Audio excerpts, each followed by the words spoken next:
duck blur. Race cars, lasers, aeroplanes. It's a duck blur. Might solve the mystery or rewrite history. DuckTales. Ooh. Every day they're out there making DuckTales. Ooh. Tales of daring, do bad and good luck tales. Danger. Watch behind you. There's a stranger out to find you. What to do? Just grab onto some DuckTales. Woo. Every day they're out there making DuckTales. Woo. Tales of daring, do bad and good luck tales. Woo. Not ponytails or cottontails, no DuckTales. Woo.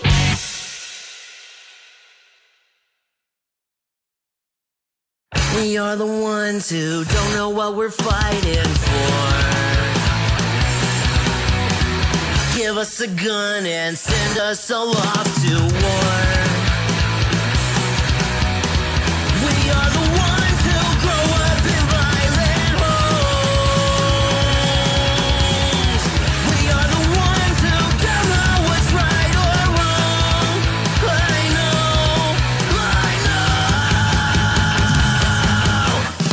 We are the ones. We are the ones. We are the ones who are born into war.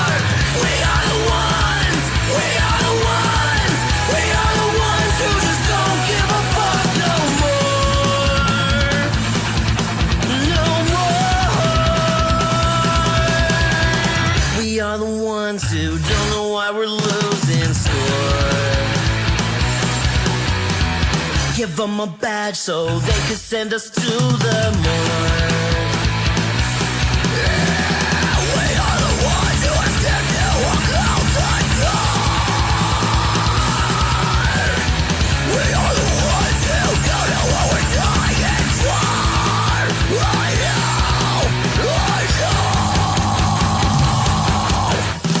We are the ones. We are the ones. We are the ones who are born into war. We are the ones. We are the ones. We are the ones who just don't give a fuck now. We are the ones. We are the ones. We are the ones who are born into war. We are the ones. We are the ones.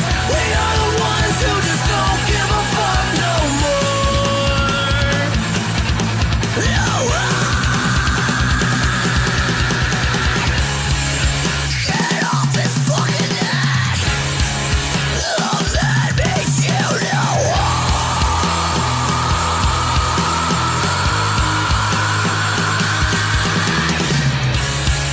he can't fucking breathe. So that makes you know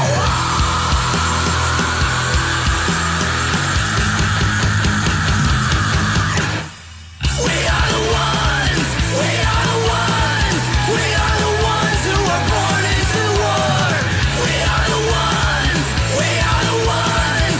We are the ones who just don't give a fuck now. We are the ones. We are the ones. We are the ones who are born into war. We are the ones. We are the ones. We are the ones who just don't give a fuck no more. No.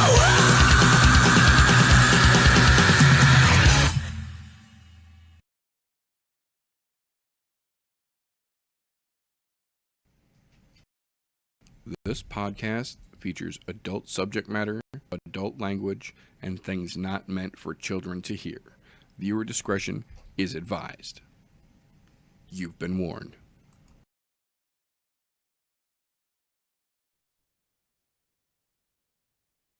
That's weird. Oh, because it changed because of the fucking update. Dirty bastards. God, I'm not doing that live. I fucked it up even more. Yay. There we go. There we go.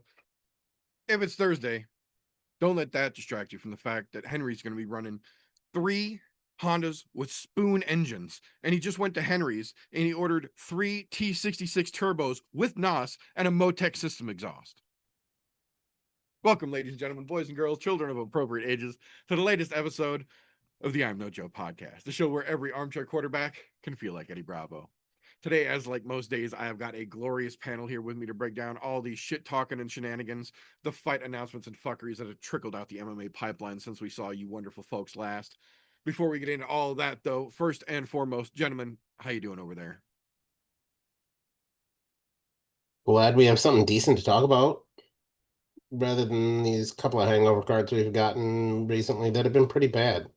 Yes. I really wish they would just go back to the old way of doing things and feeding us like maybe one or two cards a month max. Agreed. More quality cards versus quantity. Yeah, I would be okay with that. It feels kind of like fucking, not gonna lie, it's starting to feel like fucking WWE, where you're guaranteed a card on fucking Saturday. That doesn't mean it's going to be good. But we're going to have these Gonna big, be there. crazy events that you're going to have to pay for in order to actually enjoy what you're watching. I'm just saying, my inner child is screaming, somebody throw a rock bottom on Dana White and call it a fucking day. I wouldn't be mad at that either.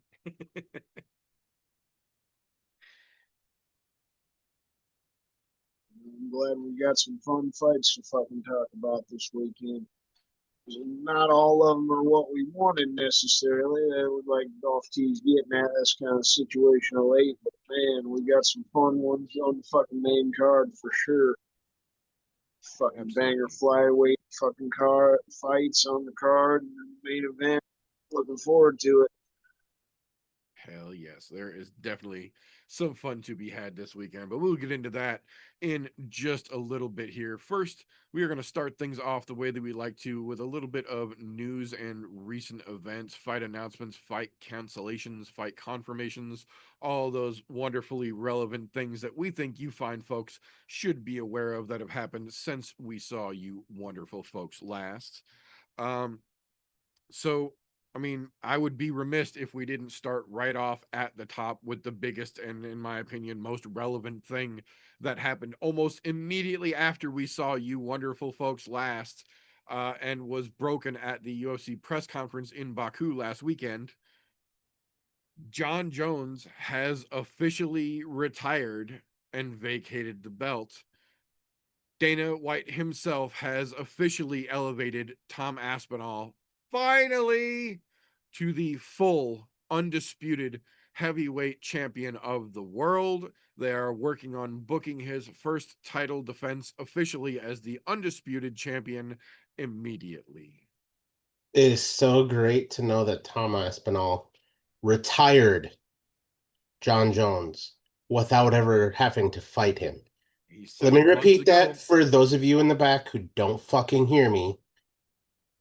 Tom Aspinall retired John Jones without ever having to fight him because somebody was a duck. And then, well, that's coming up in the rest of the news segment, I'm sure. So we'll leave that for there. Oh, yeah. Yeah. So, obviously, Jones retiring essentially in the middle of the night uh was a bit of strange news to start with. But the next morning we found out potentially why John may have made the decision to retire when he did, because the following morning after John's official retirement announcement, official new charges were announced against John Jones involving a car accident back in the end of February where he fled the scene and then called the person, female, pantsless, who he left in the vehicle when he took off, and then threatened the police officer who he was talking to on the phone on video. This morning, John released a string of, I believe it was 17 tweets that were, we'll put it this way, they make Conor McGregor's tweet and delete streaks look amateur. He rambled some fucking gibberish off this morning and then immediately deleted all of it. It was very Connor-esque. I was gonna say, pretty sure he's back on that booger sugar. Yeah, it was very Connor-esque for sure. Yeah, there's a reason why he retired. He knew he wasn't going to pass the drug test to get back in. Yeah, there's a whole lot going down in the John Jones world, and only one part of it, I will say, is not horrible looking for him. That ironically came before his retirement announcement. This was the first announcement that John made, but it kind of got foreshadowed by all of the rest of the snowballs of shit that came rolling down the hill immediately afterwards.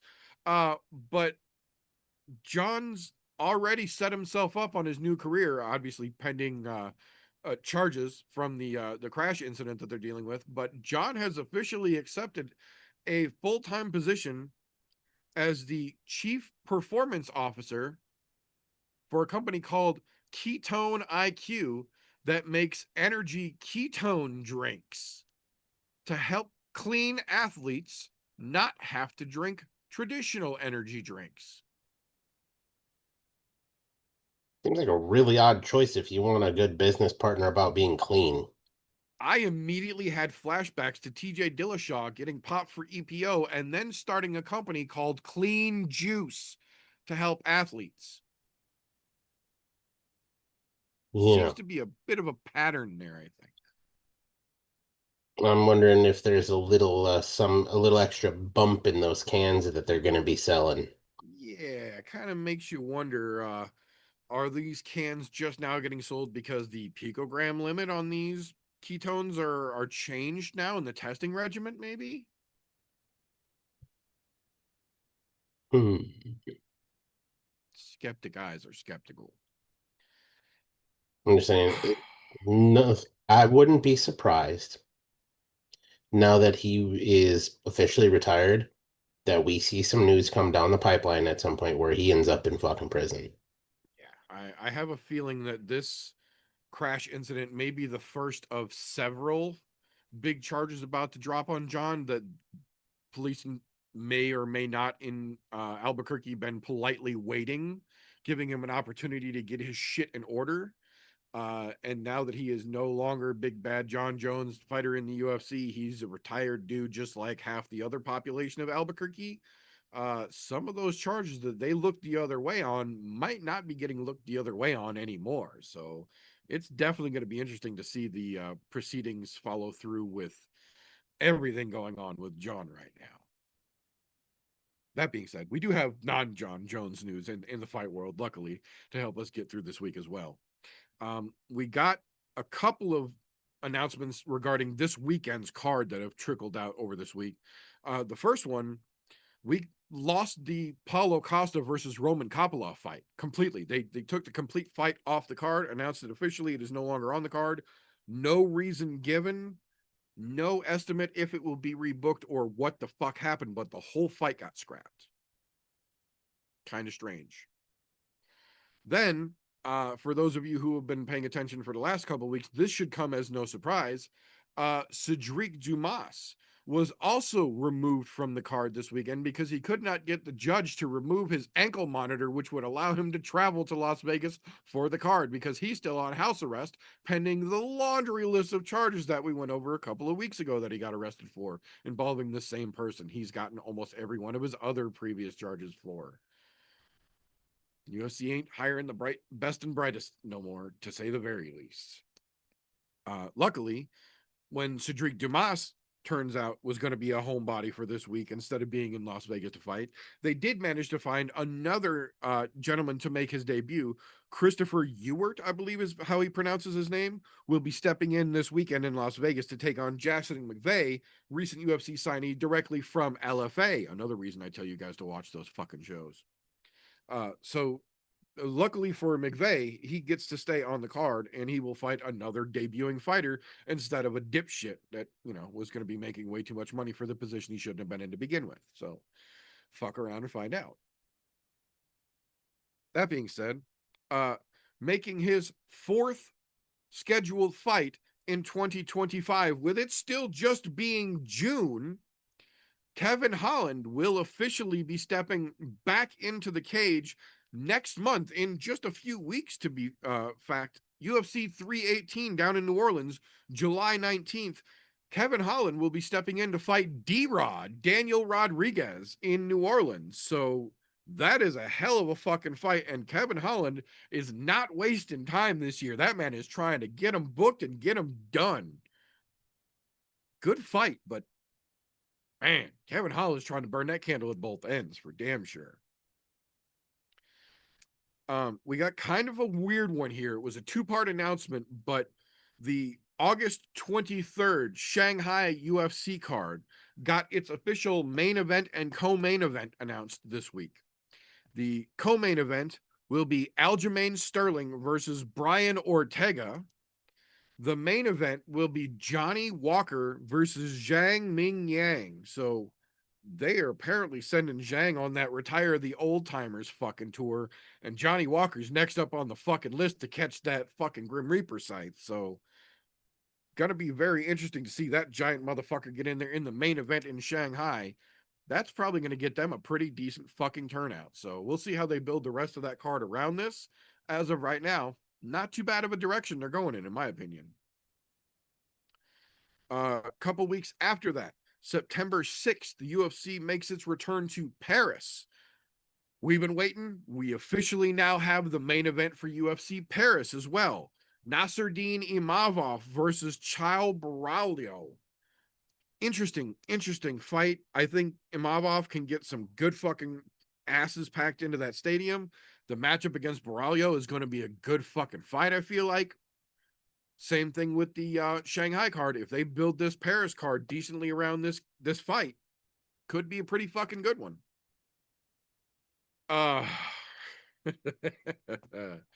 The week after UFC Paris, September 13th, down in Tejas, UFC Noche officially has its main event announced this week. Diego Lopez versus John Silva. Gene, however you want to fucking pronounce it. Gene Silva versus Diego Lopez is the main event of Noche 3. I will say, at least this time around, they will have an actual Mexican in the main event for Noche, which, you know, is apparently difficult for the UFC to do, but they managed to pull one out this time. We'll see how they build the rest of that card, especially knowing that they've had to move it from Guadalajara back up to Texas now, and I believe they've changed the date twice now. So we'll see how that card gets built out as well. That's a pretty interesting fight, though, as a whole. I like that. It absolutely is. Yeah, it kind of shows how much faith the UFC seems to have in John Silva. Like, Yeah, because they're Diego throwing him Lopez to is the sitting at the fucking top. sharks. Yeah, Diego That is Lopez a is shark. riding the top, and they're just throwing him right the fuck in, going, "Hope you can swim, fella." And this will also be it'll be a good test seeing how Diego Lopez comes back after fucking losing that title shot. Yeah, for sure. The only thing that I think is kind of weird about the matchup is, like you said, they're throwing him to the Sharks. It's a big jump, but I also like it was staring us right in the face. Yair versus Diego. It just would have made more sense, like Lerone Murphy for Gian Silva. Yeah, I agree. Yeah, would have been nice, but you know, UFC They don't do is nice UFC, things. and yeah, that makes too much sense, which is probably why they couldn't I mean, do it. It's one of those otherwise, logical things. we would have actually gotten to see somebody get retired because they had to fight versus just retiring while they Right. ducked. Yeah, that would have been the. I agree. That would have been the way to go, but that's trying to apply logic to a UFC situation, and that just doesn't work, unfortunately. Not anymore. It used to at one point. It did for a while. Yes, absolutely. Kind of an interesting one, in my opinion, here. The UFC announced this week that it has officially signed former PFL heavyweight champion Ante Delija. Kind of curious. I know the UFC needs heavyweight bodies, and they obviously are planning to let Tom start getting back to fucking work, but I'm not so sure about that one, to say the least. Kind of an important one here that isn't getting a whole lot of attention, that I feel absolutely deserves more attention than it's getting, to say the least.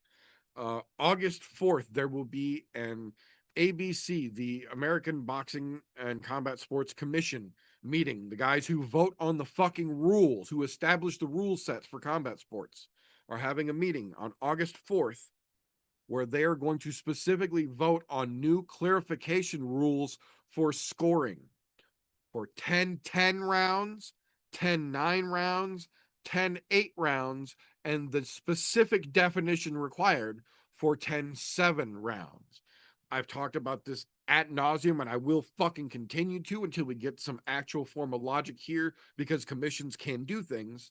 The combat sports does not all need to run on the 10-point must scoring system. That's fucking stupid. It barely works for boxing. It does not work for many other sports, specifically MMA. It just does not work. The fact that they have to go back and have another rules meeting to clarify what you have to or what you have to not have done to quantify a legitimate score at this point speaks volumes. It's kind of like the for external use only tag that you see on ladies curling irons these days. It's not there for no reason. Some moron made that fucking mistake, and now everyone has to read that fucking sign. This is the point we are at with scoring now. They have had such egregious scoring turned in across the board, not just in the UFC, across the fucking board in recent months and years, that they're now having to specifically clarify the quantification for scoring. Now, don't get me wrong. I am absolutely glad that they are doing that, so they will have new, updated, definitive language that can be used in these situations. But the ultimate thing that will determine whether this is actually going to work or not is going to be how it's implemented, how we see scoring change or not change going forward once these potentially voted on rules get enacted and the unified rule set potentially gets modified from it. I don't have a lot of faith, but if it does, this could be a very good thing all the way around. That being said, last thing I've got today, I say it all the goddamn time, and I will continue to say it. I would always rather see a fighter retire on their own terms while they are still able to sign their own name legibly and tie their own shoes than the alternative. That being said, some fighters do it early for differing reasons, but we did get official confirmation this week that formerly Bay's, now Cheyenne Velismus, has officially decided to call a retirement to her MMA career. She will officially leave the UFC and combat sports with a professional record of 7-3.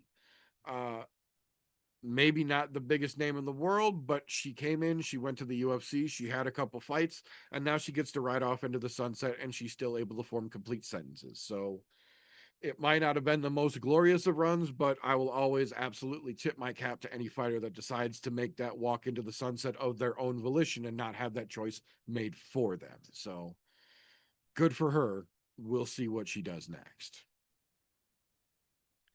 That being said, though, that is what I have got for news this week. Either one of you gentlemen have anything that I might have missed?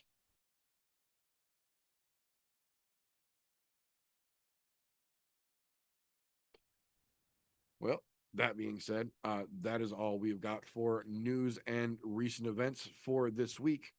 That being said, this is, in fact, a pay-per-view weekend, which means later on in the show, we will have a pit. That also means that Saturday, an hour before the pay-per-view starts, we will have a pregame show here on the I'm No Joe YouTube channel to give you any updates and get you excited for all of the fights that are coming up on 3/17. And if that means that it's a weekend of a pay-per-view, we've got a pit later on in the show, and we've got a pregame coming Saturday. That also means this is the point where we would be having our favorite casual come in and give us their thoughts on this particular card's outcomes. And I believe we have such a casual just around here. There he is. How's it going, fellas? Another sunny day here in hell. So, my friend, we have got ourselves not one, but two title fights for the co-main and main event this weekend on UFC 317.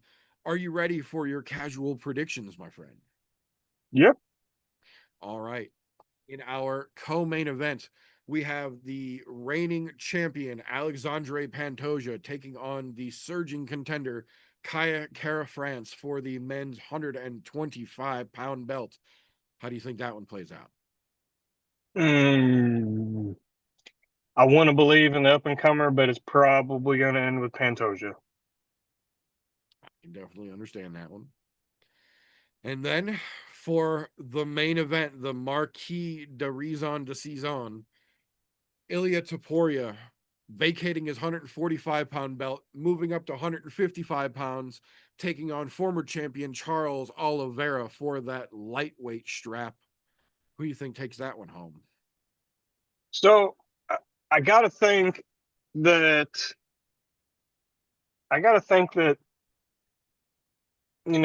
Topuria is a man of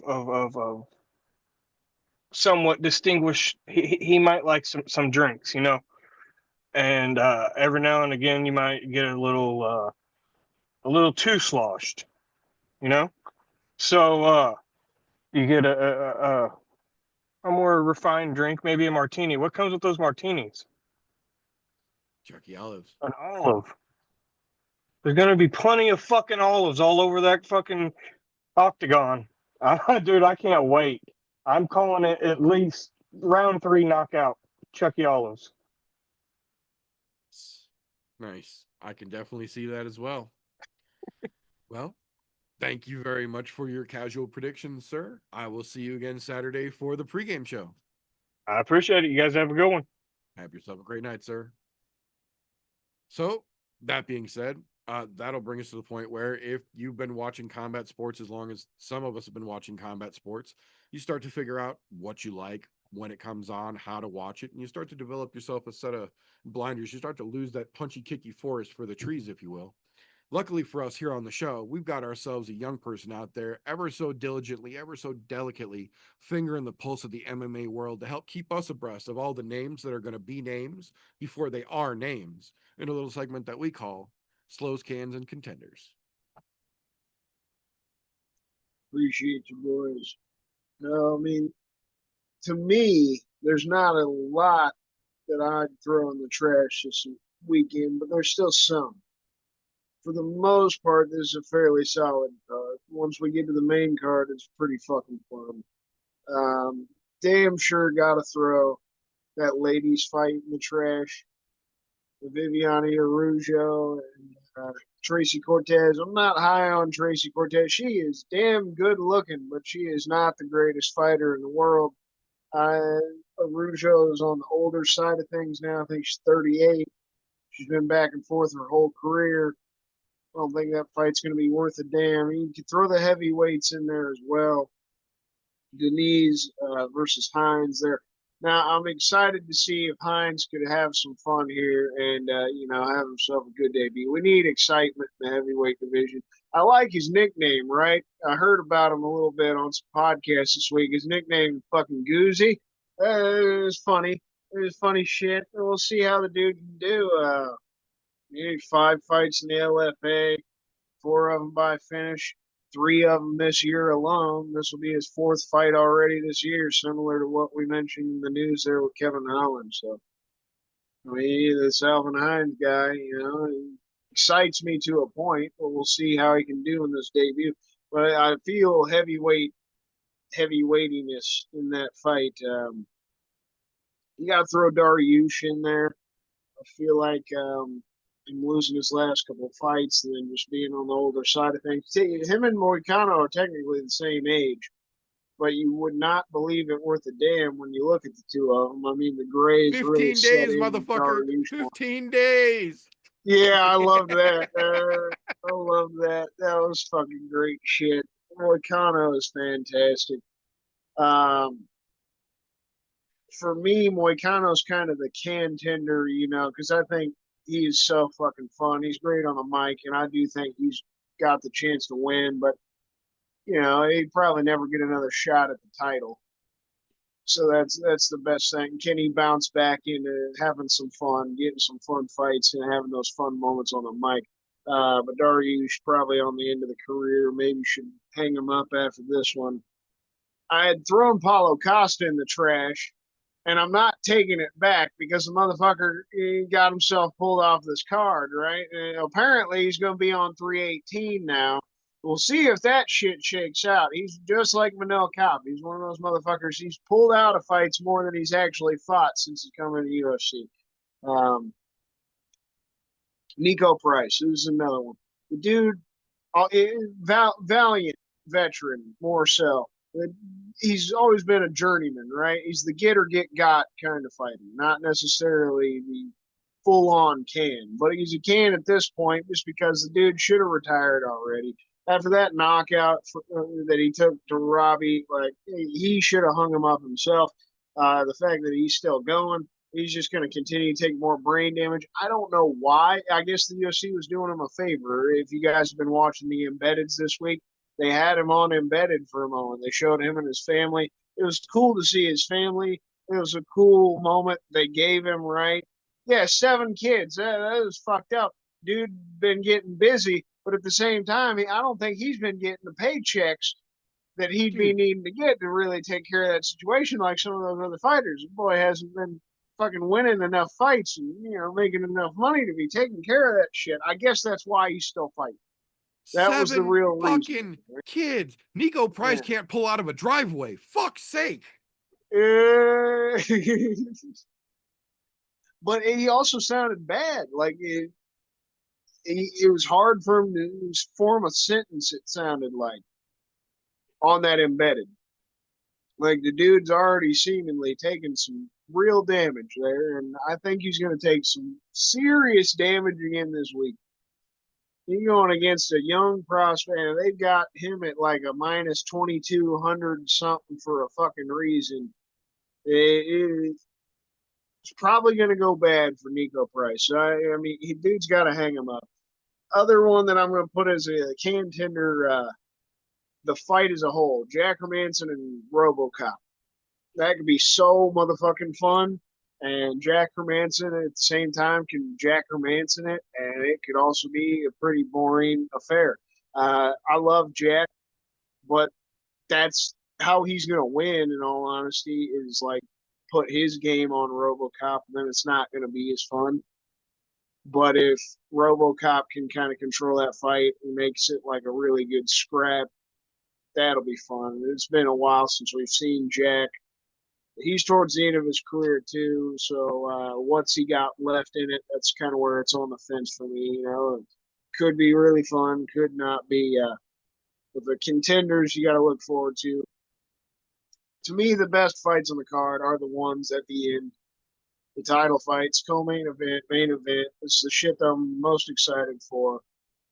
The potential for Charlie Olives to show that this kid's greener than people think. He didn't flat out sleep Volkanovski or fucking Holloway.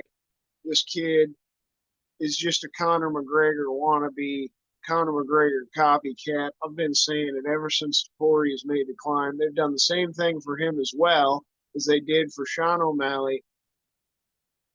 They allowed him to get the jump up towards the title quick as all hell. And all Bryce Mitchell and Josh Emmett, that was his fucking path towards the title.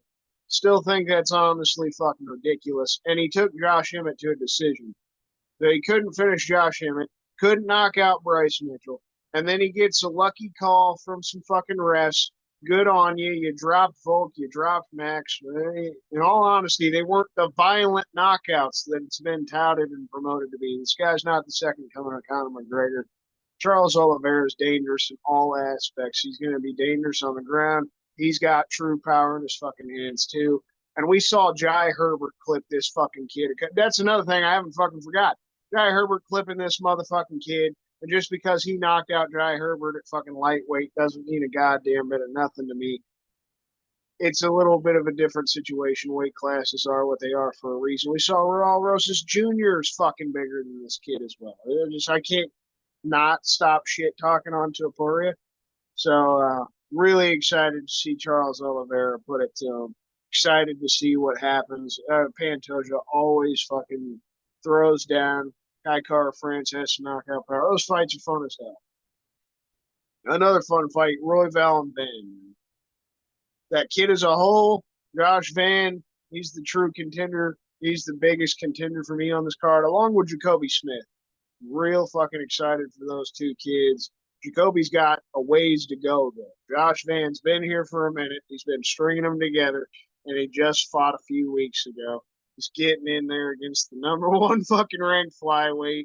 Brandon Royval's got the nickname he's got for a reason. The dude is a fucking dog, and I am excited as hell for this fight. Those two are going to get in the middle. They're going to throw down, and I'm interested to see if the 23-year-old can get it done and put himself in line to take on the fucking champ, whoever that may be after tomorrow.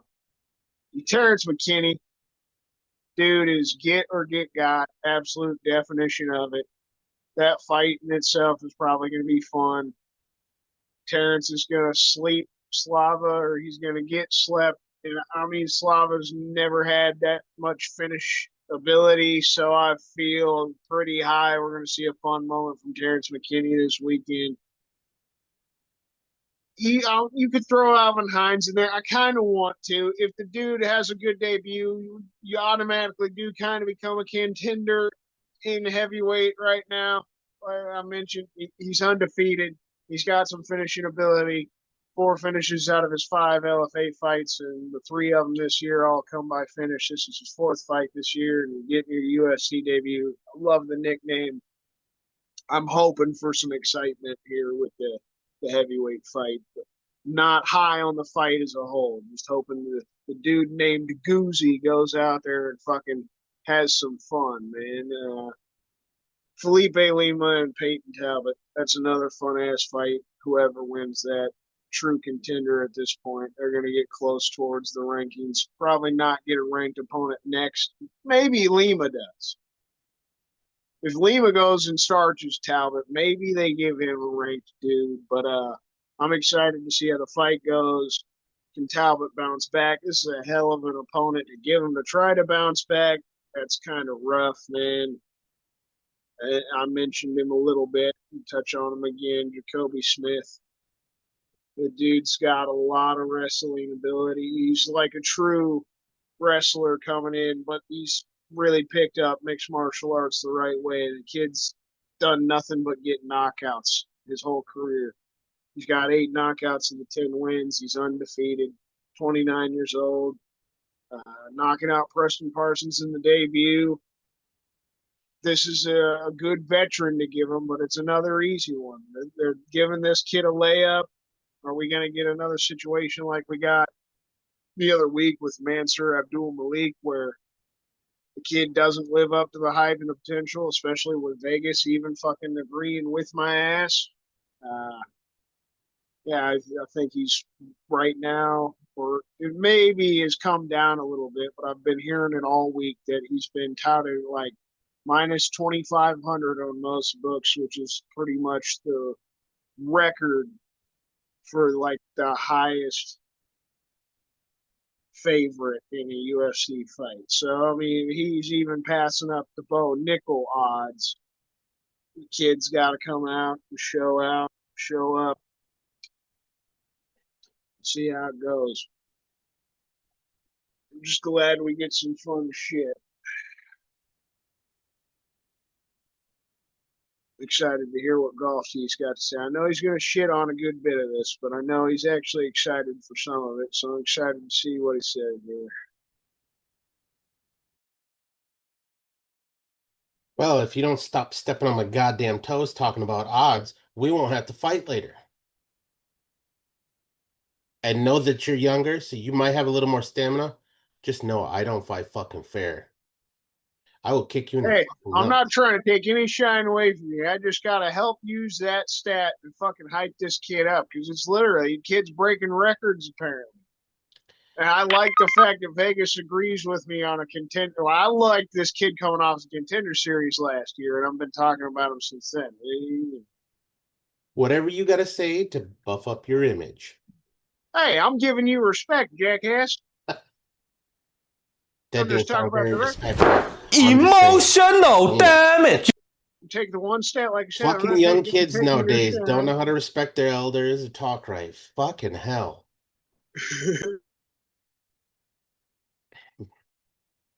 Make us wonder why we feel fucking old when we're talking about back in my day. These guys were dudes in back in my day. Shit. Now, as far as this fucking card is concerned here, so we can move along with this, I will say right out the get-go, I am not excited about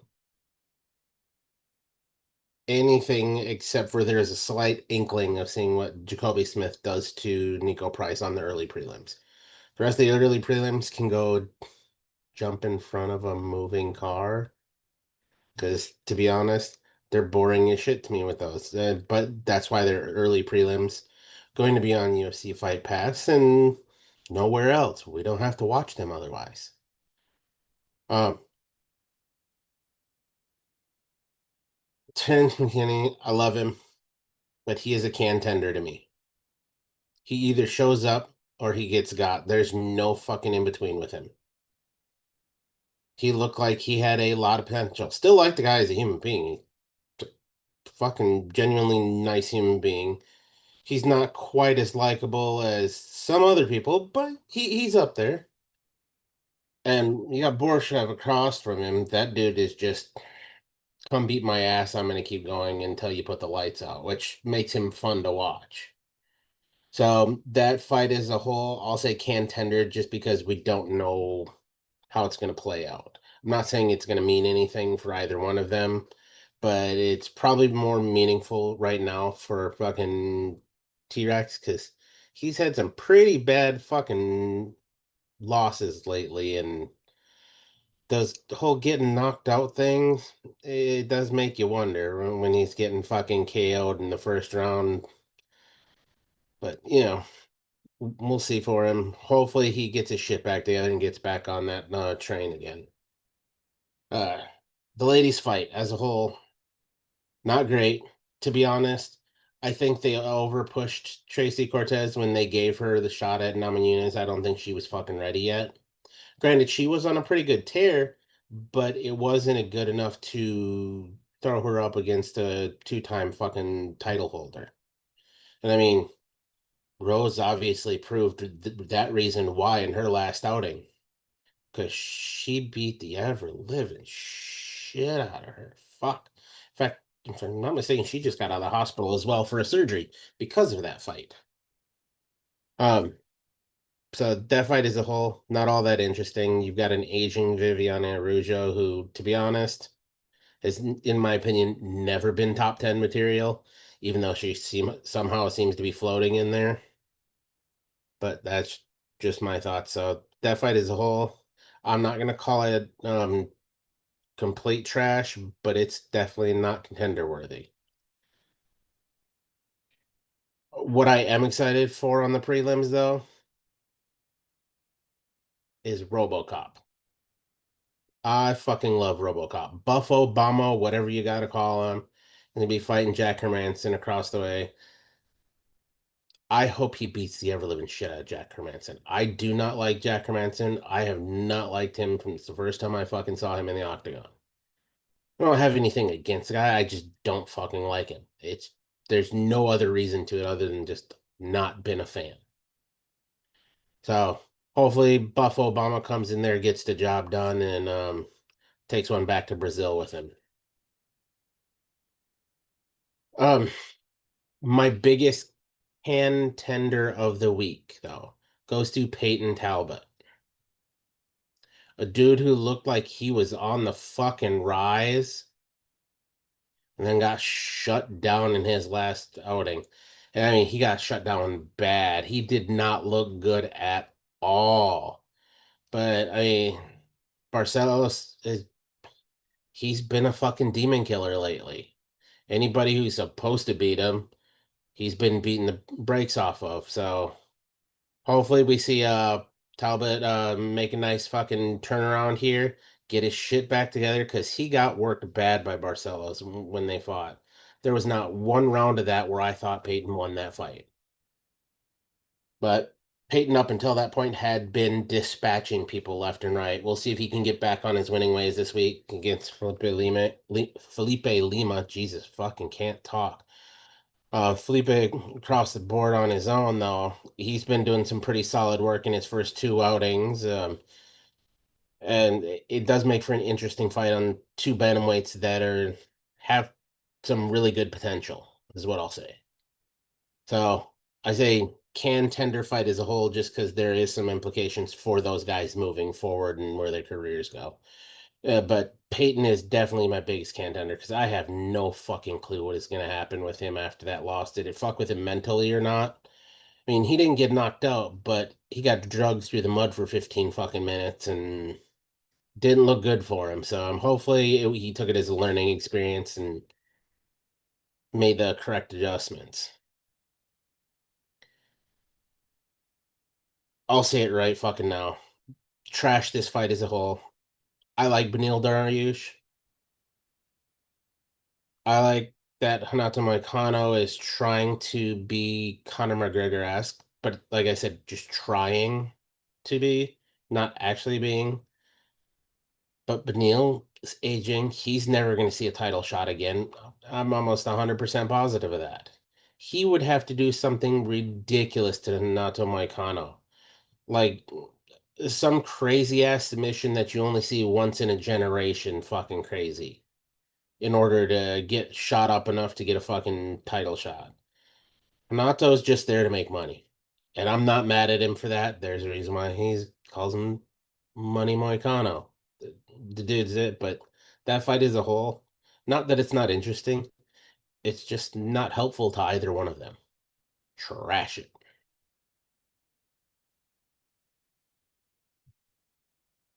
My most hyped fight on the card that does not involve a title. Brandon Royval and Joshua Van. Brandon Royval has been overlooked for a long time. Yeah. And I say overlooked, namely because had it not been for a shoulder injury, he could have been the champion at one point. Joshua Van has looked fucking amazing lately. And this is a huge opportunity for him. Going to fight the #1 ranked flyweight, next in line for a title shot. Should he win, Joshua Van puts himself right into the title picture if he wins this fight against Royval. And Royval is no walk in the park. It's going to be a true test of where Joshua Van stands in this flyweight division right now. And to be honest, I'm fucking here for it. And those two are going to throw down.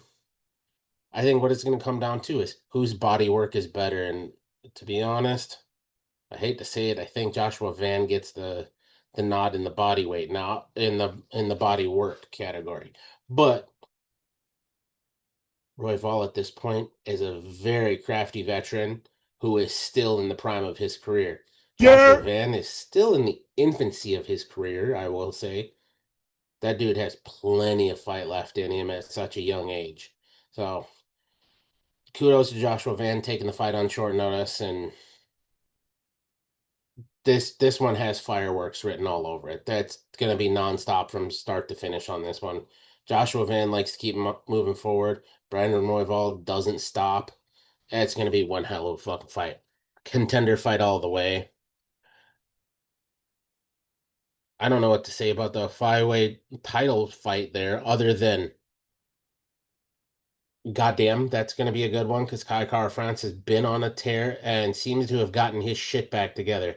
Because there was a time when I thought he fell off and something clicked and he got his shit back together and he's back on the right track. But going in there against Pantoja, that's a tough fucking task. Pantoja has been an absolute nightmare. There's a reason why he's fucking held it off for so long with the title now. And he's beaten back fucking. He's already beaten Royval. He's beaten Moreno twice. Fucking took out fucking Ursig. Albeit Ursig did take him decision.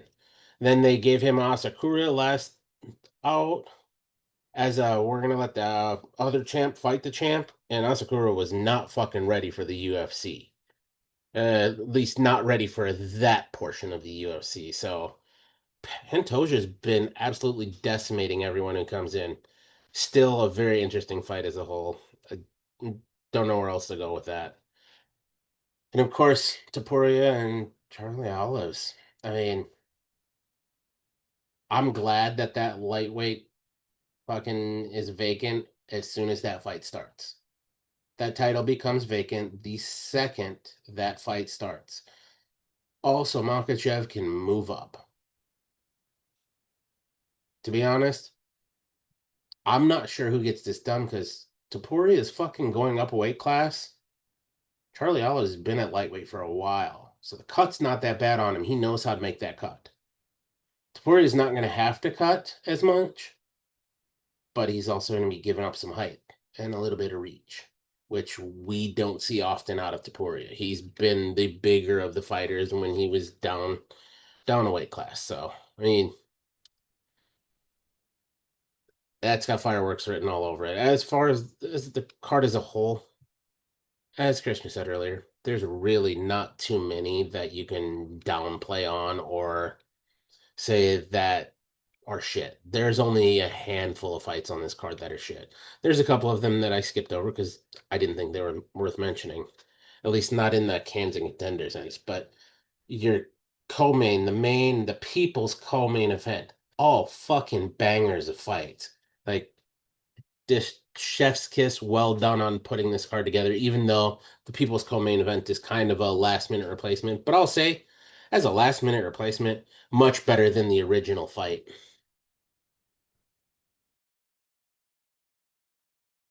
Yeah, I think my biggest complaint, ironically enough, is that the UFC A is back in Vegas.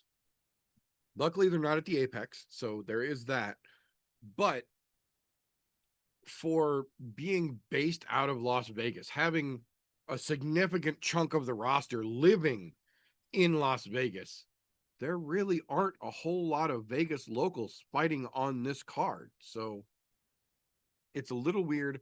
I will say the card as a whole is pretty fucking respectable.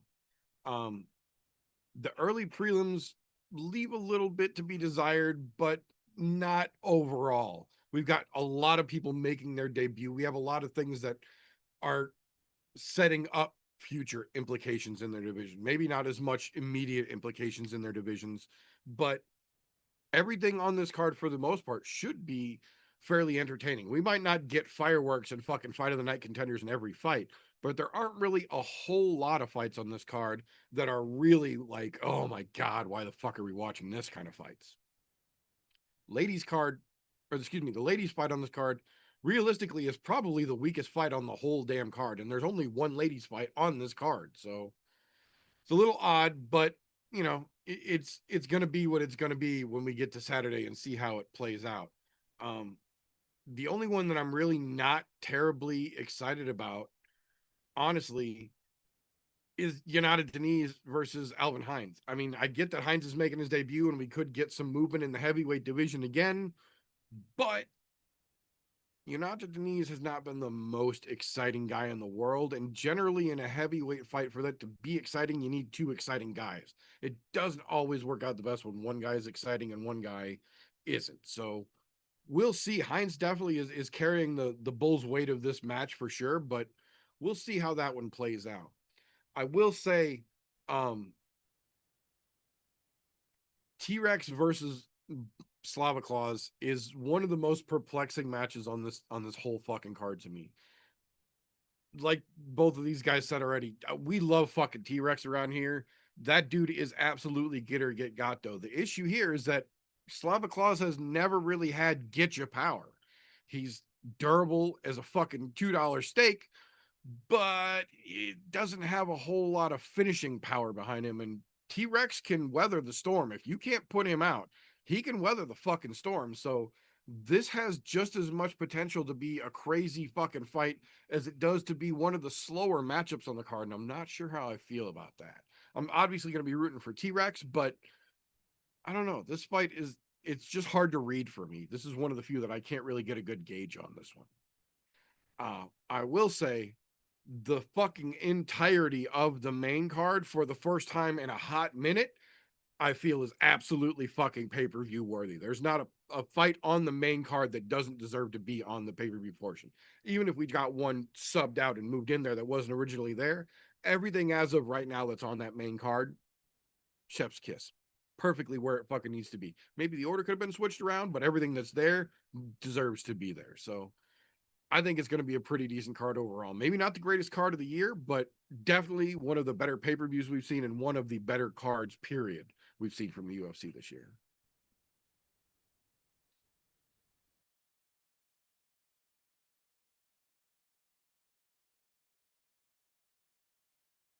Yeah, I appreciate you boys. I fucking really agree with that last point there on the main card. All the fights are great, but I would switch it up just a bit. Dariush Moicano, I feel like would be the best starting fight. And then fucking Van Royval, that should be the people's main event, but it's what it is.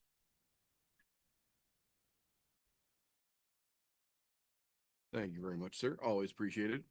So that'll bring us to the point in the show where we have our only segment that requires its own individual disclaimer, if you will. me. Tapology.com does not in any way, shape, or form support, sponsor, or endorse the I'm No Joe podcast. Yet. That being said, Tapology does allow you to go onto their site, create a free account, and make fantasy-style MMA picks like we do here on the show. They even let you make groups, so we made one. It's called I'm No Bookie, all one word, or Group 965. However you need to find it. The group is open to the public. You are welcome and encouraged. Make yourself an account, join the group, and let us know who the hell you are so we can hold your picks accountable with our picks in a segment that we call Tapology with TJ. I'm going to come right out and say it. Sometimes when you call out cheating as blatant as it was 2 weeks ago, they have to do something drastically different to prove that they were not cheating in the first place. Those youngins think we don't fucking see them. We've been down that road. We know when you've written your neighbor's answers because they're exactly the same. So you realized you got caught. You had to change up your game plan. Well, we're going to throw everybody off. One of us is going to go kind of towards the top of the pack, and the other one is just going to shit the fucking bed. Guess who decided that they would take one for the fucking team this week? Oh, the one that doesn't know how to talk to his elders. Decided to trip over his dick, stomp on it, run it over with the steamroller, then back up over it with the pickup truck that he meant to load that fucker in. I'm talking about Christian. Shit the bed this week. Fucking 6 of 12. Barely got fucking 50%. But to his credit, where credit is due, way to take a bullet for your brother so that way you guys didn't get called out for cheating again. Well done, sir. Well done. Now, on the opposite side of that, the meter came in hot and heavy last week. Fucking 8 of 12 cracked, 575 in the points category. Took top spot. Gets a good old attaboy. Pat on the back. Going into this week, we're going to have a lot going on here with this fucking major card because a lot of those fights look like they could possibly go either way, which in my opinion is going to make it very fun as far as our picks are concerned. So with that Grand Prix coming in and only, what do we got? 4 cards left, including this weekend for the Grand Prix currently. Because Christian is such a nice guy and take the bullet for Vinny, that leaves me sitting in the top spot. Still, even being middle of the pack last week. 29 of 47 correct overall so far. And you got Don sneaking his way up at 31 of 47. Technically could be in the top spot. Like I said, he just can't get his rounds and shit together to get those perfect scores required to get that top spot. But he's not far off the lead. He's legitimately 10 points in the Grand Prix off the lead right now. Not far behind him after having a hell of a week. Meter sitting in third spot, only 5 points behind Don, which means if we can math today, that's 15 points off the lead. No, that brings the cheaters down to where they belong in the 4th and 5th spot. The last places in the Grand Prix. But again, Christian taking the bullet for Vindog there was the right play, because now Vindog still has a chance at this. He's only 65 points off the lead, where we've got a 230-point difference, or to come back to the top spot. Excuse me, 130-point difference, not 230. Math, not the most difficult subject when you're paying attention. But that's where everybody stands right now as far as the leaderboard in the Grand Prix. Know that you too can get involved in one of our next Grand Prix should you sign up over on Tapology. It's absolutely free. We know you like free shit, otherwise you wouldn't be watching or listening to us for free. So all you have to do is go to Tapology, join group 965, or I'm no bookie. That will get you in. Let us know who you are, and we will get you an invite out to the next Grand Prix. If you don't want to let us know who you are and you just want to see how you stack up, by all means, be our guest. Come on over, see where you stack up with the rest of us. But no, if I recognize your username, I will call you out. Because we have more than just us in here. There's a lot of people I don't know, and I'm not even sure if they watch the show that are in our group. It's a public group, so you can join. No requirements, no payment plans. Tapology is completely free. Come on, you cheapskates. Come join us and have a little bit of fun. Now, with all that, let's move on to some odds this week. Since somebody wanted to step on my toes about odds, I guess I'll have to cover the rest of the fights that actually have odds. Fucking kids. Jesus Christ. With this weekend being a major pay-per-view here, there are quite a few cards that are quite a few fights that are pretty goddamn close to coin flips. So I'm gonna leave them as just how they are, coin flips. Not gonna talk to you about them. I'm just gonna do the ones that have some fairly wide odds, or close to fairly wide odds. And of course, we'll talk about the ridiculous odds as well on here. I think this week we are going to be going with, looks like I'm gonna do FanDuel this week for shits and giggles. Because I don't think I've used FanDuel yet, and that sounds like a good time. So, for this week here, just a couple of quick ones here that are, I'll say, fairly wide odds, but they're not really wide at all. It's just the only ones that aren't quite coin flips. The ladies fight. Tracy Cortez, Viviana Araújo. Got Cortez coming in as a minus 275 favorite over a plus 200 in Viviana Araújo. Like I said earlier, getting a little old and long in the tooth there, which is why she's the underdog in this situation. But, you know, not super wide odds, but there's something there. Oh, we'll move over to, there's one other one before we skip over to the major one, and that is going to be Alvin Hines and Yanada Denise, Jesus. You got Denise coming in as a minus 385 favorite, while Alvin Hines is a plus 285 underdog.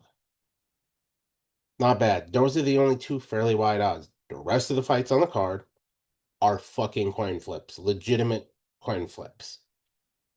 Oh, with that being stated, though, there is one crazy fucking set of odds on here that this is the time where I say, if you got $100 to waste, bet it on the underdog, because there's a chance you can make some good money. Right now, FanDuel has Jacoby Smith and Nico Price. They've got Smith coming in as a minus 2,500 favorite over a plus 1040 Nico Price. 1,040 underdog in Nico Price. Right now. Ridiculously wide odds. That means if you bet $100 on Nico Price and he fucking wins right now, you make $1,000. Those are good fucking odds to make some money on. I'm not saying that that's gonna fucking happen by any means, but you know, and just wanted to put this out here. I did look one other place here just to see where the stupid wide odds are. If you can bet on a site called Betway, they have the widest odds right now for that fight. They have Jacoby Smith coming in as a minus 3,333 over a plus 1,200 in Nico Price. So yeah, there's a crazy fucking odds out there if you want to do some pure crazy fucking betting there. Like I said, if you got money to throw away, it's worth a shot. I mean, even if you spend $10, you can win a fucking 100. So that's not a bad $10 bet. Knowing that you're probably going to lose $10, but the opposite side, you win 100. Not bad. Now, as per usual, because the rest of the like I said, the rest of the fights are pretty much coin flips. We do the co-main and main here. Kai Kara France, Alexandre Pantoja as the co-main here. We got Kara France coming in as a plus 220 underdog, and Pantoja is a minus 295, almost 300. Not bad. To be honest, it adds up. It really does. Like I said, Kai Kara France has been on a tear and looking good, but he's also going to be fighting a killer in Pantoja. We'll see if the Haka can get it done. And I think he needs to do a Haka before he fucking goes in that cage. Maybe it'll throw Pantoja off. Maybe. And in your main event, in Charles Oliveira and Ilia Topuria, this is where shit gets wild, and I think the odds are a little crazier than I think they should be. FanDuel currently has Charles Oliveira as a plus 340 underdog to a minus 500 favorite in Ilia Topuria. Little wider than I think it should be, considering Topuria is going up a weight class, and we know what Charles is capable of. Don't get me wrong, we know what Topuria is capable of as well, but that's also at a smaller weight class.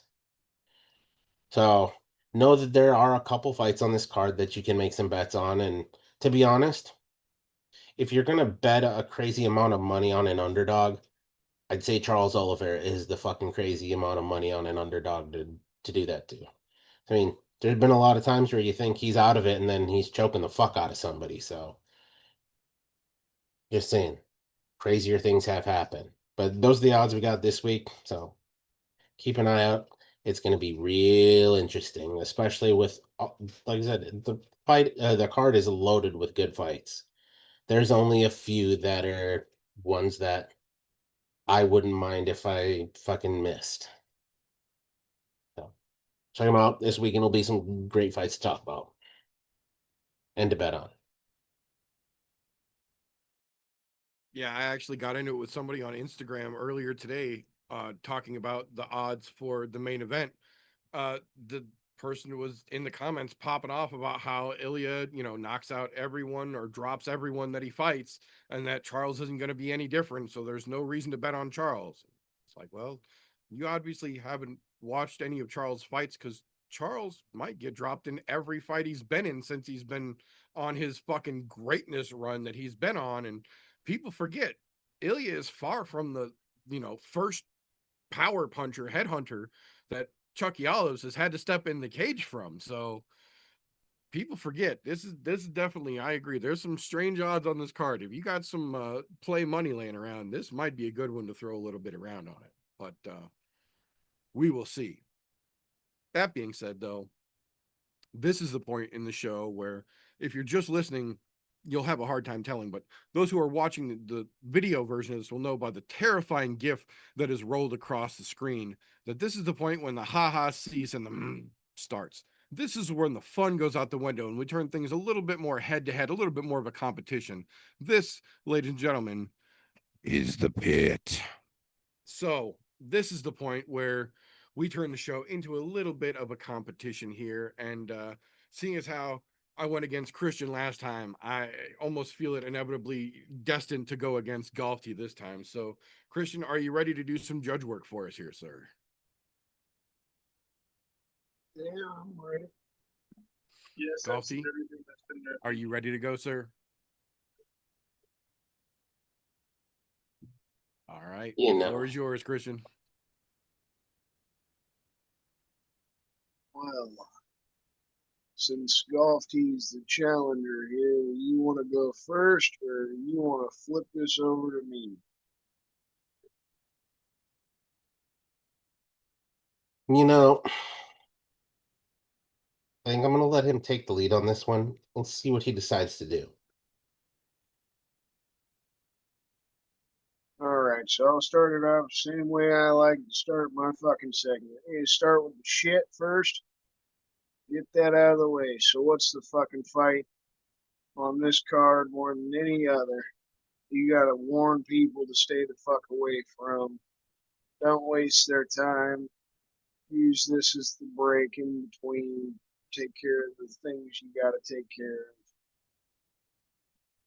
So there's a couple that could pop in for this situation here. There's a couple that could potentially be the ignore it fights, but there's one in particular that every time I look at this fucking card lineup, it literally stands out to me like the fucking font is highlighted for some reason. And that is the Hyder Emil versus Jose Delgado fight.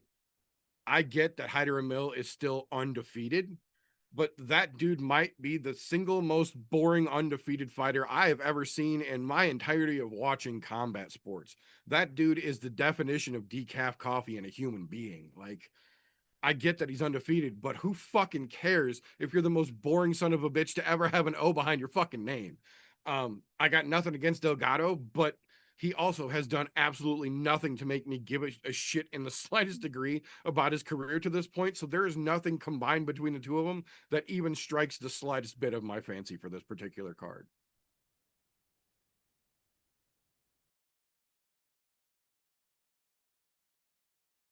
All right, so flip it over to you, Golf Tee. How do you see this? What's the shittiest fight on this card? You gotta warn people not to waste their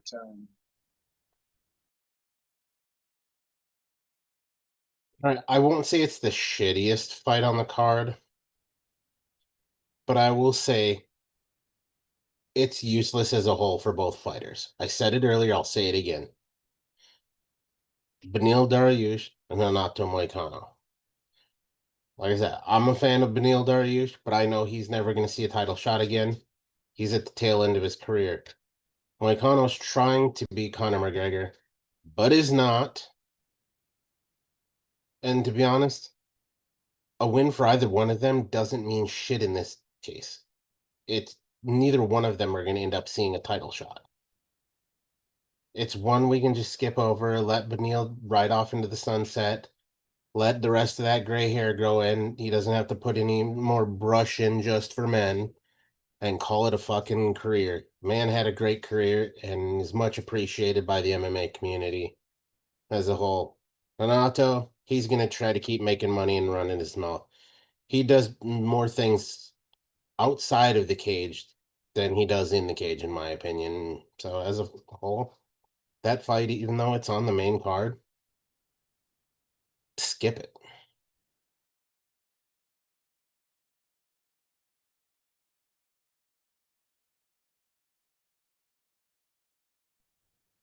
All right, so swing it back around to you, Golf Tee, to start the second round. Go the opposite route of shit. If you were going to give somebody some positive words of encouragement about this card, something to really look forward to. If they aren't that into MMA, something that might hook them in. What's the fucking potential best fight on this card in your eyes?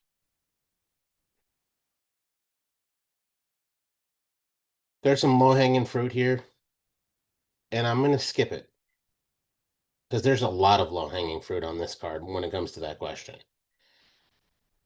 But I'm going to go with one that I think makes a little bit more sense as far as it's exciting for the fact of what could happen going forward. And that's going to be the Peyton Talbot and Felipe Lima. Felipe Lima. Jesus fucking Christ, words are hard tonight. That fight has a lot of potential for both of them. There's a reason why earlier I called that my can tender fight. Does Peyton get back on the roll that he has been on up until his getting drugged through the mud? Or does Lima continue his winning ways? He's got 2 wins in the UFC so far, and those are his only 2 fights. I'm just saying, this is going to do a lot for the both of them, because if Lima comes out there and beats the brakes off Talbot, we know Talbot was a fraud the whole time.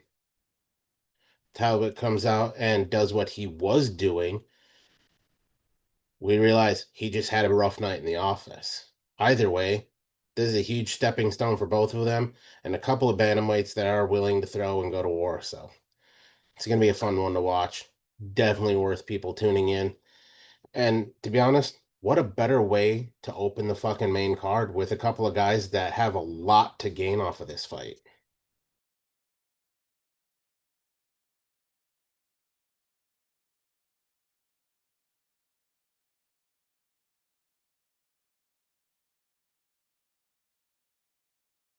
So I will say, Galti did give a good answer. It's wrong, but it is a good answer.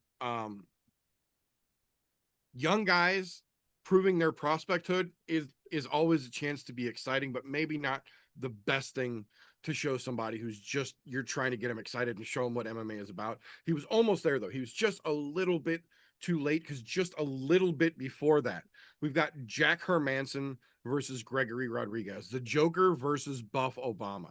If you've been watching Embedded, Hermanson is hiking the mountains of Vegas specifically because they don't look like the mountains in Denmark, and he's lizard hunting.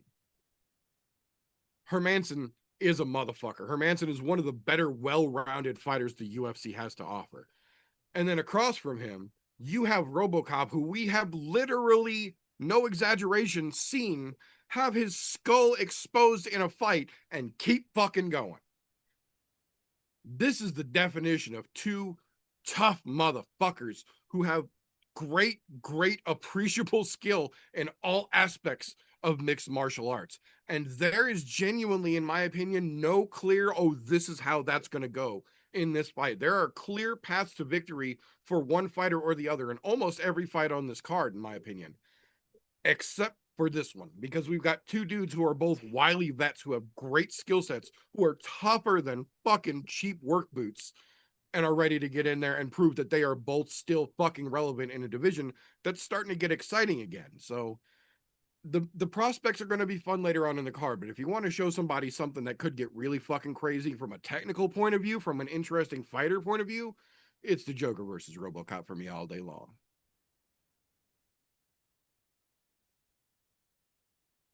Like it, like what both of you went on, man. So moving into the middle round here.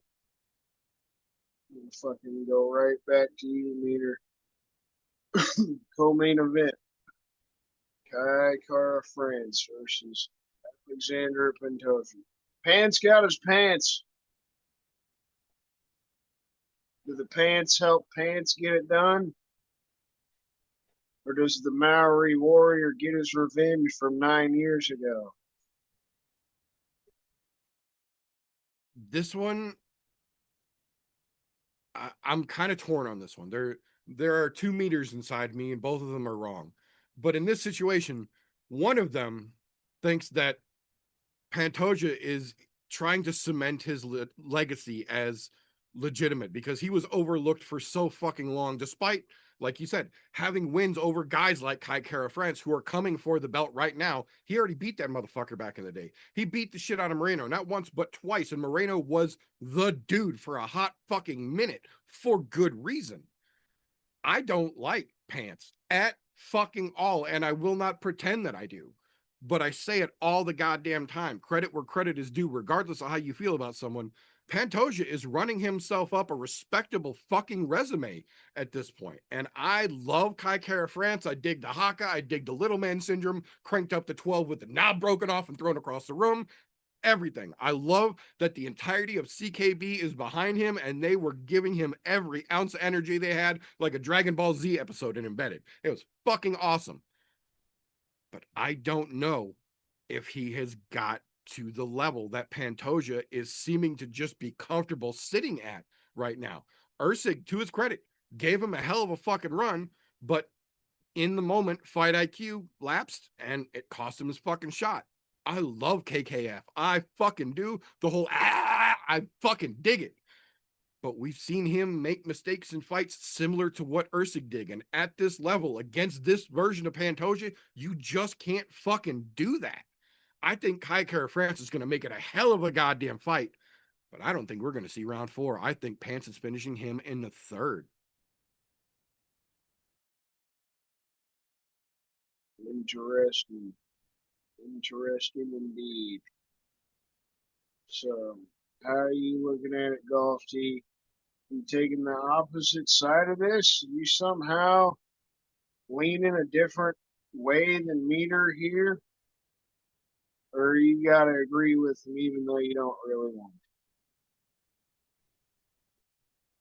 Well, here's the thing: is I don't think there's a not that you don't want to agree with your friends, but there's also the you don't want to disagree with them either.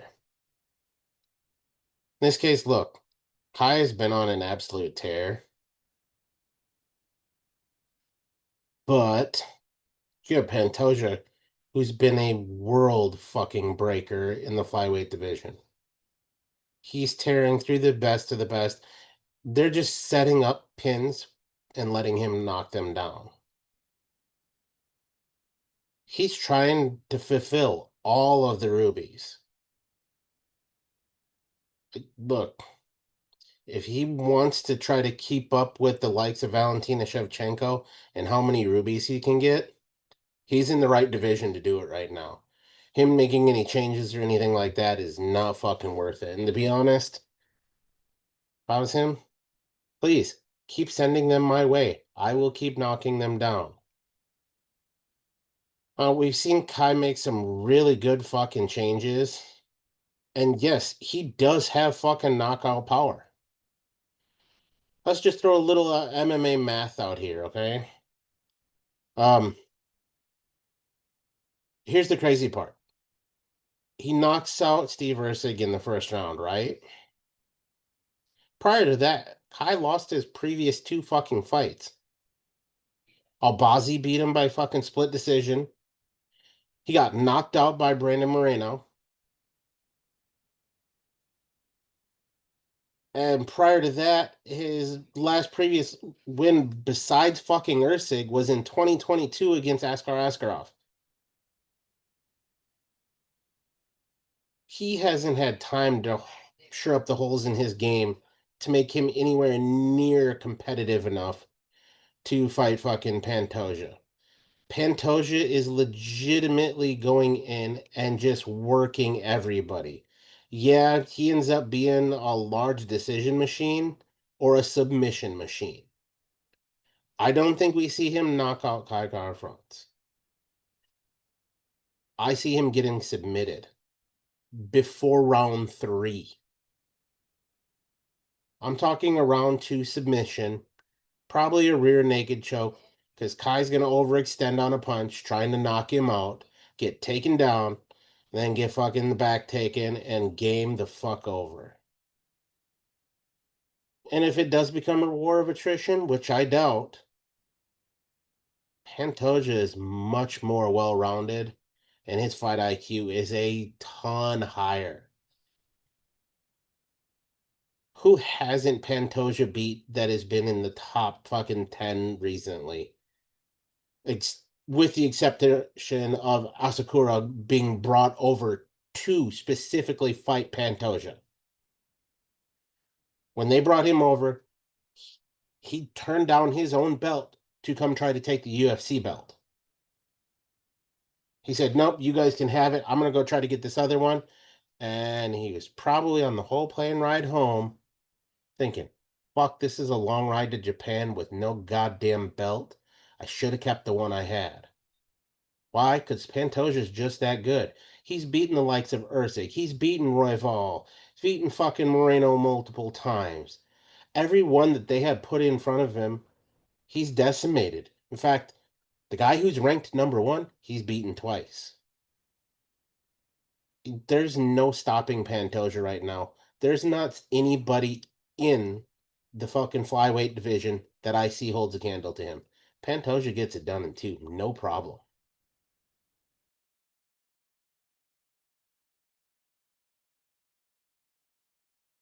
surprise with both of you thinking Pantoja gets the shit done before we even get to the championship rounds. I'm firmly on Kai. I think Kai's going to beat his ass. The dude's 35 now, and just like Meter said earlier, I have hated Alley Pants the whole time. So, both of you surprised me there. We'll see how you go in this main event, though. Right back to you, Golfy. Who do you think wins this vacant lightweight belt? Do you think it's the green kid that everybody thinks is the next coming of Conor McGregor? Or do you think it's the other version of green, Mr. Olives himself?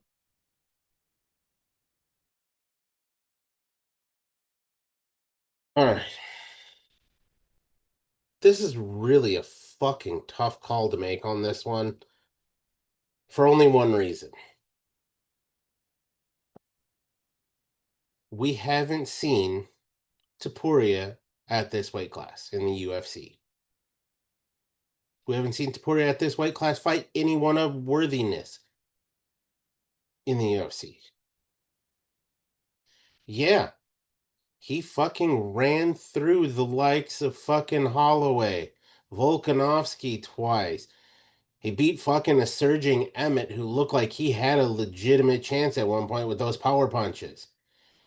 He beat the who's who in that fucking division as far as the guys you expect to have a chance against him. But now you're moving up to a whole different division that has the craziness of knowing there was Dustin Poirier in this division, who got subbed by Charlie Olives. You have fucking other craziness that's taking place by Charlie Olives.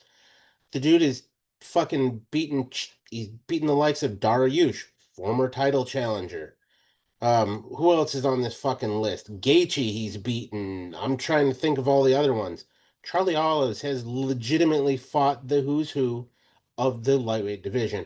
And I'm going to put a big and here. A lot of those fights that he's fought, he's got dropped and still managed to win. I'm not saying he's invincible. He's not. We've seen him get taken out by fucking Sarukian. We've seen him get taken out by Makhachev. Makhachev, not fucking surprising. That dude is just built different. Yeah, it's hard to pick against him in any fight. But in this case, we know Charlie's been under the spotlight, so the spotlight is not going to fucking bother him at all. Topuria, though, he's trying to make a legacy by moving up and claiming to have held titles in 2 different divisions. It's a tall task. There is a small part of me that goes,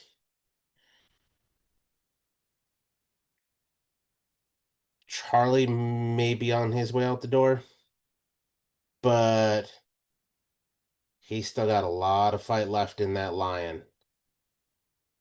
I think Charlie gets it done. I think he ends up submitting to Topuria. It's not going to come early, though. I'm thinking 3rd, 4th round submission. That's when Charlie will get it done. But it's not going to come early, and he's going to have to weather the early storm. Albeit, he does have a 4-inch reach advantage. So that means there's going to be a little work that Topuria needs to do in order to get inside. But I think Charlie Olives gets it done and manages to avoid the power that is Topuria in a guy who's never fought in the lightweight division in the UFC against anyone of fucking note. I can't make that clear enough. There's nobody of note in the lightweight division that he has fought because he hasn't fought in the lightweight division. Yet here, let's sweep you up here and see how you do. Sometimes I hate the way the UFC works for that fucking reason. Let some guys that are in that division do it. Make him have a warm-up fight in the lightweight division before you let him have a shot at a vacant title. But, here we fucking go. I'm going to take the fucking underdog on this one, though, and say Charlie Olives. Round 3, round 4, via submission, somewhere in there.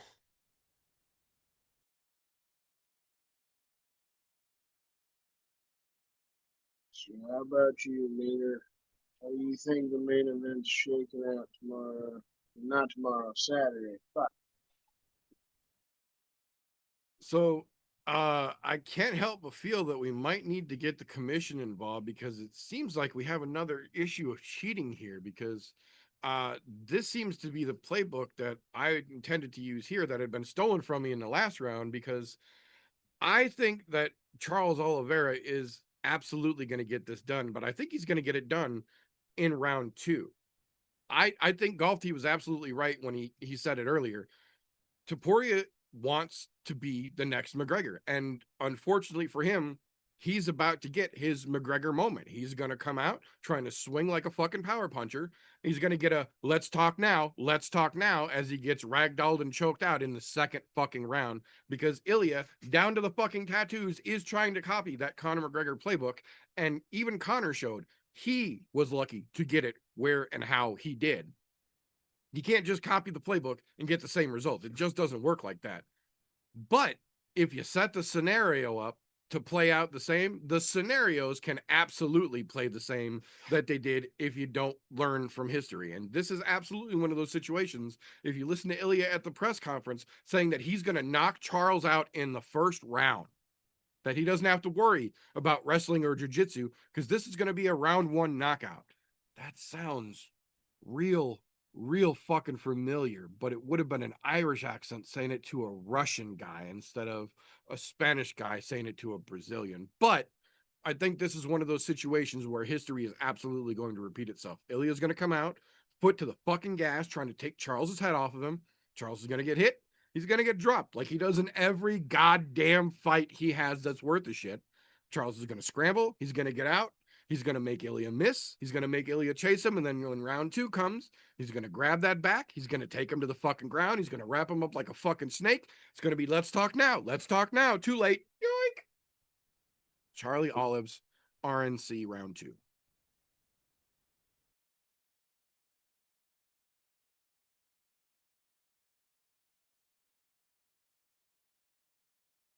So that takes us to the last fucking round. I think Meter's got his special board of sticky notes. Your Golf T, you want to come up with a number to give us so that we can pick the sticky note of fate? Figure out what this round 5 question is. You know what? As the elder of you there, Christian, I think maybe you, being the impartial judge, should pick the sticky, and then I'll take first whack at it. All right, if you got 5, take 5. There's 3. It's only 3 right now. Well, shit. Now we'll go with number 2. We'll go with the even number.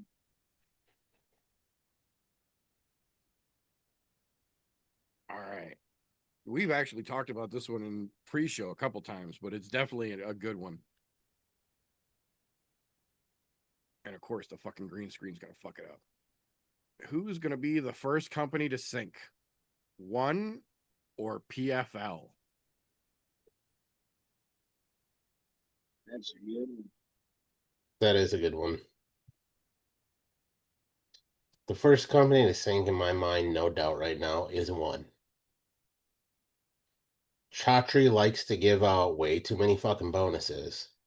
And I'm not mad about that. I think there should be more bonuses in fucking the fighting world, especially when it comes to MMA as a whole. But he also gives up some of his biggest money makers because, oh, well, we didn't want to let you keep a title when there was a last minute, we need you to make weight and you can't do it.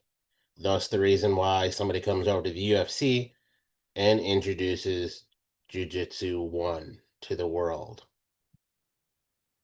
Albeit they did steal quite a bit from Craig Jones. No shade thrown there. And also, shout out to Mikey Mitsumichi on the way he handled that question in the post-fight press conference. Well done. Chef's kiss. Just absolutely brilliant. But no, One is definitely going to be the one. Right now, I don't think they don't have enough star power to keep going on the trajectory that they're going with the way that they spend money. As much as I hate to say it, PFL actually has more star power currently. I mean, hell, they've got more star power in just knowing that Francis Ngannou is under contract with them. And that's a huge drop. But eventually, both of them will fucking sink. But I think one goes first. Namely, just because I don't think Chaudhry knows how to manage money at all. Somebody better get a new fucking chief financial officer in that fucking building quick if they want to keep it afloat, because he just, you get 50,000, you get 50,000, you get 50,000. He's like the fucking Oprah Winfrey of bonus checks. I mean, unfortunately, one does go down. I think it's gonna be a little bit, but it's not looking good. The only chance that they had fucking retired, and that was Mighty Mouse. He had the numbers to get people in the US to pay attention to one.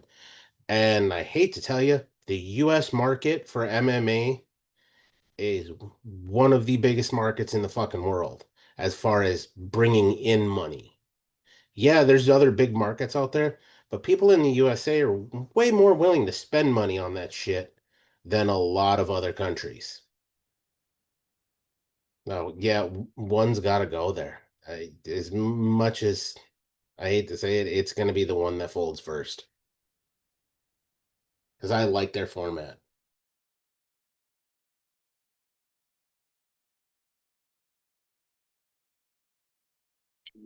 Meters. So what do you think? Which one's going down first? So I agree. Chaudhry chucks out 50G bonus checks like it's going out of fucking style. It's absolutely a fucking thing.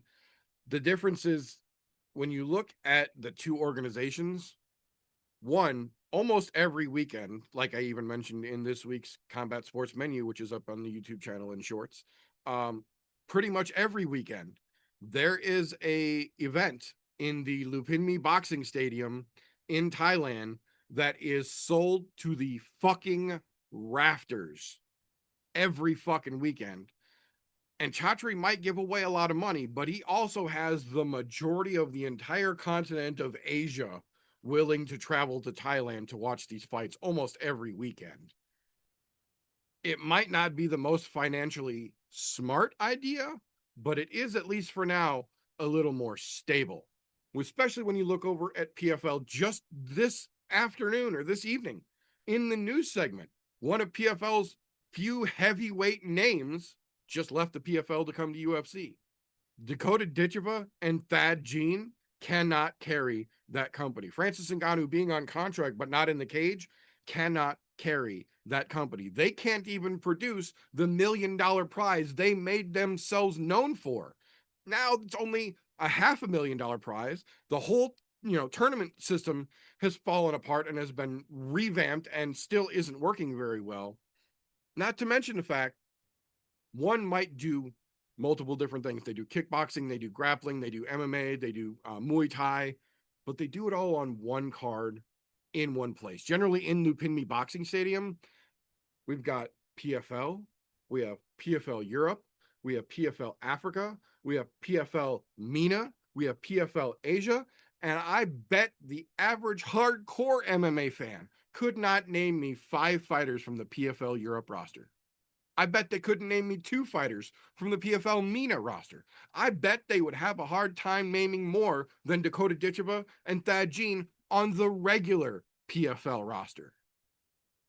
Then you've got gals like Stamp Fairtex, Denise Zamboanga. You've got Christian Lee. You've got Angela Lee. You've got the entire Lee legacy with the youngest Lee brother coming in now. You've got Sanchai. You've got Sapatek. You've got all of the greats in multidiscipline combat sports on a regular basis coming through one.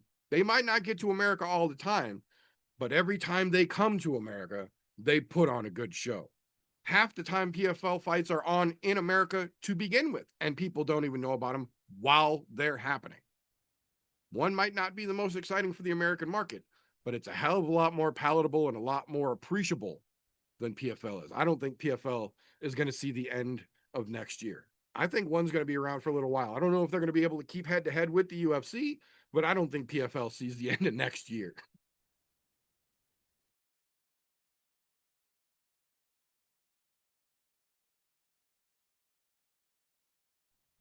I think both of them last over through next year. It might not be much longer than that, but they'll both go past next year. Well, it was close going in that last round. That last round is the one that took it in my eyes.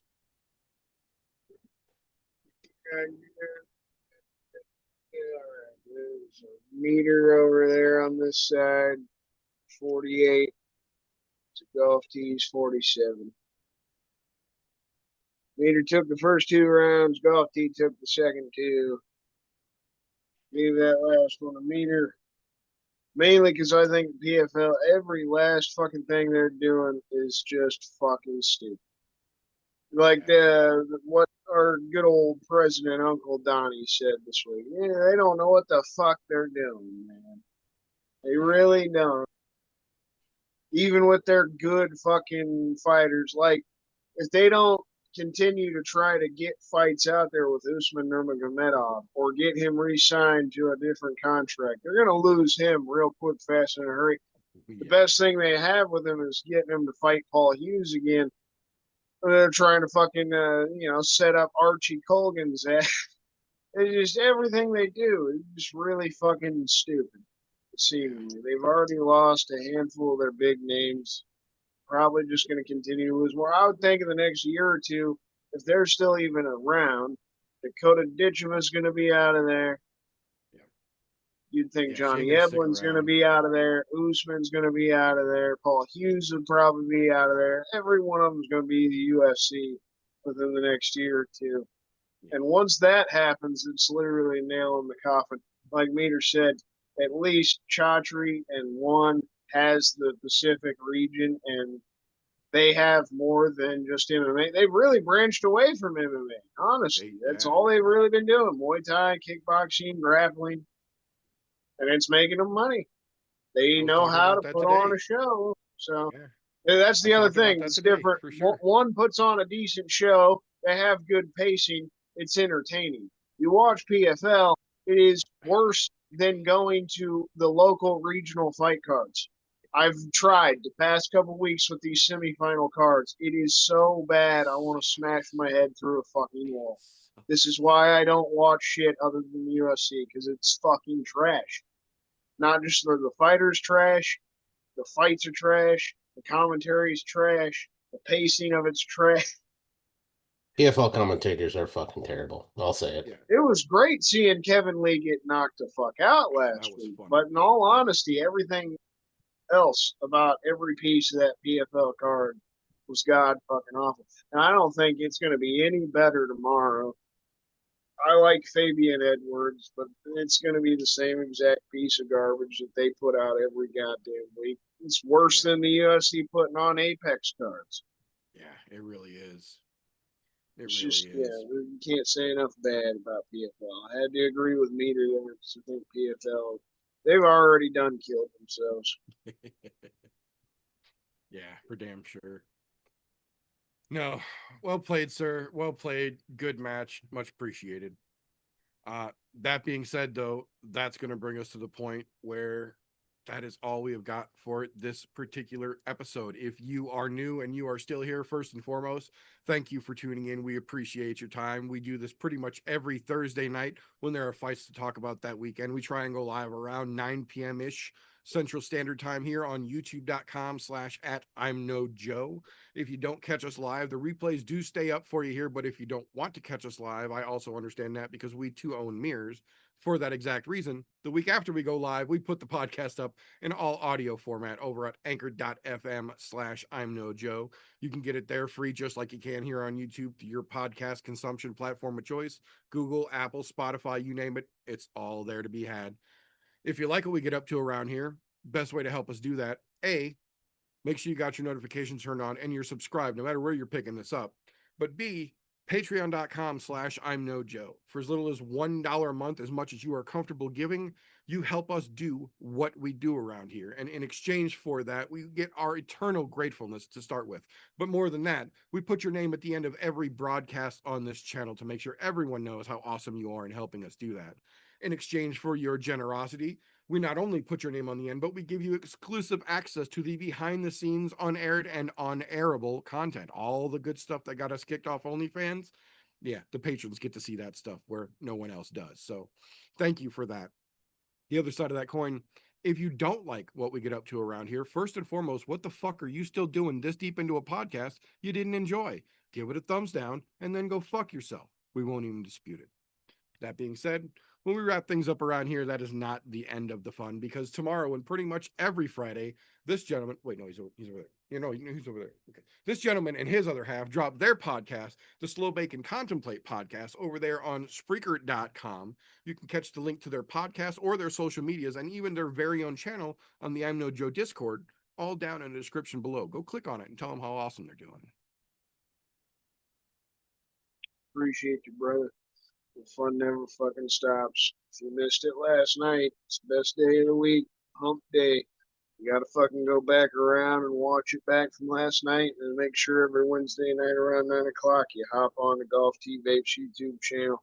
Tune into the Foggy Fairway. If you're into the vapes, you want to learn some recipes, some nice mixes, just want to chill and have a good time, pop in there on Wednesday nights, show the brother some love, and everything should be down in the description for him and his shit as well.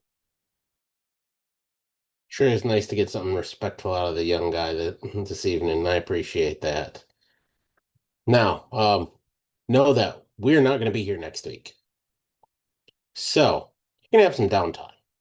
If you have some downtime, you need to find some things to do. Little Birdie tells me that the meter does many things, so there'll be many things for you to do. You just go down below, click on Linktree/the meter does many things, or Linktree/I'm No Joe. That will take you to each and every one of the many things that the meter does do. In the meantime, while you're watching those, maybe pull up a separate screen, go over to Patreon, become a Patreon member, and pull up one more separate screen, go over to Tapology, create a Tapology account, join Group 965, or I'm No Bookie, however you want to look it up, come join us. While you're watching all of the many things that the meter does do, help us out. Have some fun. Tapology's free. Patreon's as low as $1 a month. Either way, it's cheap. Do it to it. Go enjoy all the rest of the free content that's out there from the meter. You won't regret it. Thank you very much, sir. Much appreciated. Yeah, if you are into the devil's lettuce and all the shenaniganry that comes along with that, the other channel is fully loaded with that, and there will be a brand new video coming out this weekend. The Cannabis Cult Pack that we've been talking about over there, winners will be announced tomorrow, so we will be shooting a video tomorrow to talk about all the winners and give the final thoughts. That'll be out before the weekend is over. Keep your eyes peeled. But that being said, that is all we have got for this particular episode. So until next time, boys and girls, words, see? Until next time, boys and girls, don't let ignorance stop you. You can root for anything.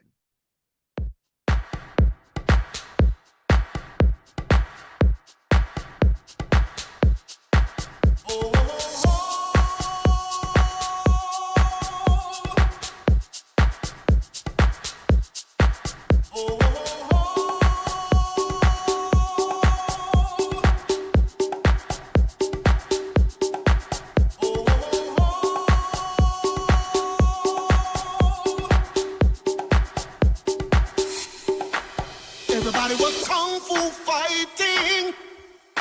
Those kicks were fast as lightning.